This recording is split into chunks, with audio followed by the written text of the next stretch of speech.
வணக்கங்க. இன்னைக்கு நாம பார்க்க போறது இறைப்பணியில் இன்று ஸ்ரீவாஞ்சிய திருக்கோயில நம்ம பார்க்க போறோம். ஸ்ரீவாஞ்சியம் எங்க இருக்கு அப்படின்னா, திருவாரூர்லேருந்து 16 கிலோமீட்டர் தொலைவில இந்த கோயில் இருக்குங்க. இந்த கோயிலோட தாத்பரியம் என்ன அப்படின்னா, தலவிருட்சமாக சந்தன மரம் இருக்கின்றது.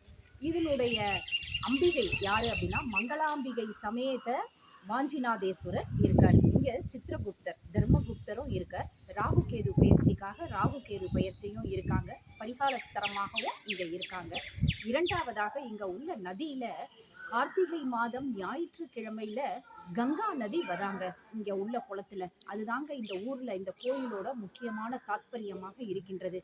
எல்லோரும் வந்து காசிக்கு இணையான கோயிலாக இருக்கின்றது. காசிக்கு போக முடியாதவர்கள் ஸ்ரீவாஞ்சியம் என்ற திருக்கோயிலை நிச்சயமாக வந்து தரிசிக்கணுங்க. இது மாதிரி பதிவு உங்களுக்கு பிடிச்சிருந்ததுன்னா லைக் பண்ணுங்க, ஷேர் பண்ணுங்க, சப்ஸ்கிரைப் பண்ண மறக்காதீங்க. நன்றி.